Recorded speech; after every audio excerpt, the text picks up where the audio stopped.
Good morning. Morning. It's another week, another match. How you guys come off of the game this past weekend, and how have been the trainings leading into this weekend against New York? Disappointed with the outcome.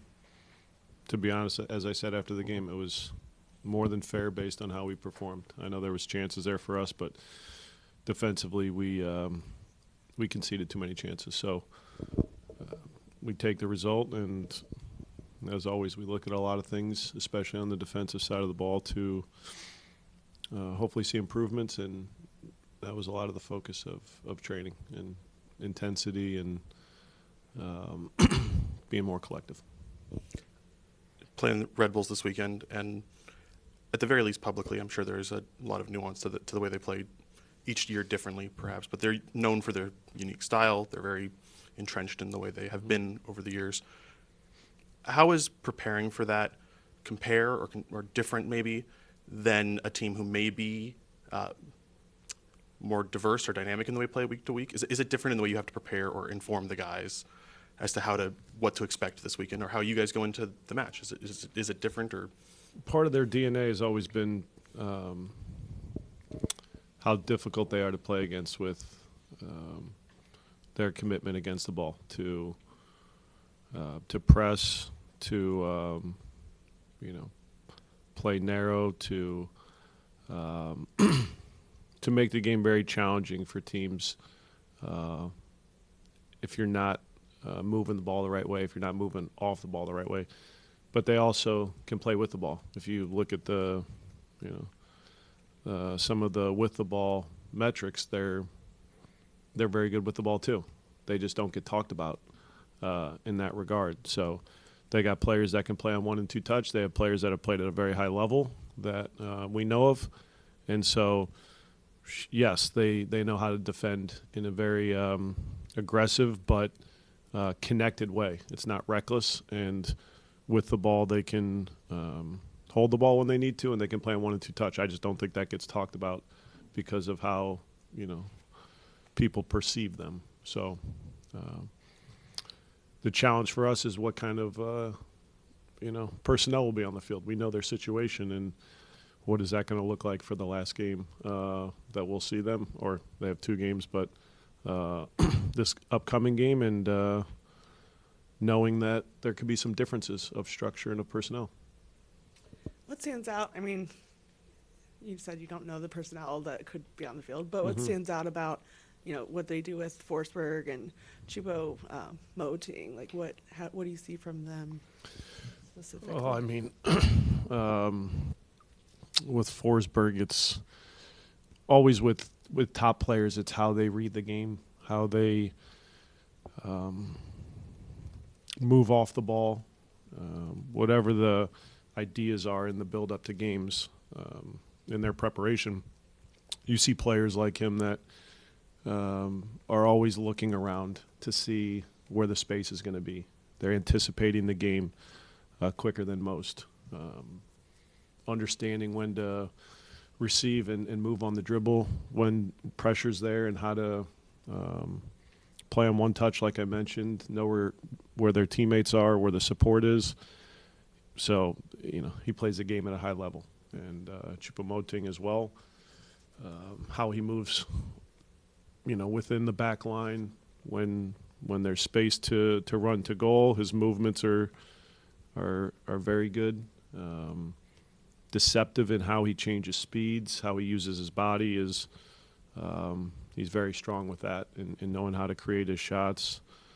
You see even the first goal against NYC, how he uses his body, how he delays a little bit to find his teammate. He's got good vision and looks to be a very unselfish player. So it's not just about goals; it's about scoring goals as a team and winning. So you can see those things with top players, and certainly those are 2 of them. How's Obi looking in his return to training this Good. week? He's available. So how we utilize him this weekend, we'll see. But he was partial the first couple days, and now he's kind of full go. So it's just a matter of, with the time missed, how do we want to incorporate him into our game day. So it's really nice to have him back. How do you manage that, like, balance of wanting to give him, you obviously want to get him ready for the playoffs, but also having to kind of protect a guy that's been out for so long? Well, in the end of the rehab and just how he's kind of pushed over the last 2-3 weeks, it's been done with high intensity, and so he's not jumping into training and this is a shock to his system. And credit to the training staff and medical, everybody involved, sports performance, to get him to this place and his own determination. But it's not like he has hopped into training these first couple of days and we're unsure of what Obi we're going to see. When he's ready, and you can feel his presence. So I think that these last couple weeks have prepared him for game minutes. And like I said, it's how do we want to utilize him this weekend and, moving forward, because we obviously have the international break and a period of time where we can he'll get more trainings and, he'll be pushed in a way that is going to be necessary for him to just be sharp as opposed to physically prepared. And then Matt and Roman, how are they doing? And Good. I know you had been kind of cautious with Roman. Is that still kind of the case, or can you kind of push him through? We can push him through. He's in the OB boat where how do we want to use him this weekend? He's probably been ahead of schedule in a way where, we want to be cautious. We want to make sure he's ready to go. I think he's there. So, today's probably, the last box to check as far as a couple things, but he was pretty much there the last 2 days. So that's good news. And then Matt he's in training today, hopefully full as well. So they're all kind of in the same bucket of they're back in training. They're at this point available. It's just how we want to utilize them. I know, you've had some success at their place in recent years, not necessarily last year, but your teams have generally played well there. What is it about the way they're playing at home versus how they succeeded there this year? For our guys? For them, they played really well at home this year. Yeah. Oh, for New York. Yeah. Well, I think that's a trend in the league. Typically, teams are more dominant at home, and they have been as well. And it's just, for me, it's a great stadium. It's one of the best stadiums we have, and when it's full, which I've seen, the full and not so full, it's the acoustics, the energy. It's a great venue. So. I'm sure that helps them, like most teams, with the atmosphere, with your home fans behind you. So as far as the previous success and failure, it's always kind of where each team is at in the moment, whether it's, you got momentum, whether you caught your opponent on the right night, whether, whatever the factors are. We've had some good outings there, but last year, like you said, we didn't. So hopefully in this particular moment, coming off of disappointment and where we're at, we all recognize, what's at stake to go and perform and hopefully get a result. So I would like to think the motivation to go in there and perform strong with, where we're at and what's at stake is enough. And I'm sure you're preparing your guys for them to be motivated to play spoiler and getting them ready for that. Can't talk for the other side. What I know is here's what we can control. The position we're in, the position we're trying to end up. And right now it's hold the position we're in and maybe with a little bit of luck, we can jump a spot. And so, but all we can control is how we go out and perform. And, what their approach is, I don't know. There's a lot of ways that they can, go into this game with new personnel, with trying something new, or it's the same. And, we have an idea of what that looks like, but we have to be prepared for a motivated team, a team that wants to end the season strong. And like I said, we need to make sure we get our stuff right. Pat, you mentioned the international break coming up here, and not to ask you to look past this game or talk about something after this game, but it does seem like, based on some of the announcements that have come out from some of the national teams, you guys will have a lot of guys on international duty, and you guys you've never shied away from having guys represent the national team being a good thing for the club. But given where it is in the season, is it at all frustrating that this close to the end of the year you might be missing some guys as you try to make your final preparations for a playoff push, and then into the playoffs, I guess it could happen again with another break? We've experienced this every year. Every team is experiencing this based on our schedule every year. So it's no different, and it's just the reality we're in. So we don't get too wrapped up in guys that are going to be missing.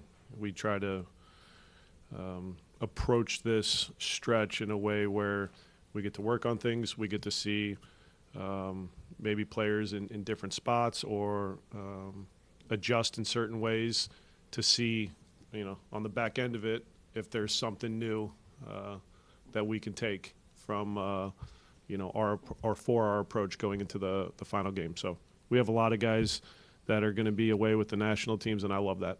I love that for the individual player and always for our club. And now that list is growing. And as of today, there's 7, and I don't know if there will be another 1 or 2, but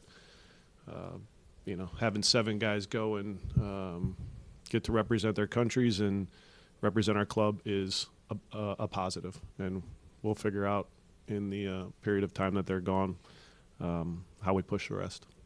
Is there any chance, like with Teenage and Kevin specifically, with their teams already being eliminated, that they might come back early? We saw that with Sammy. There's a possibility.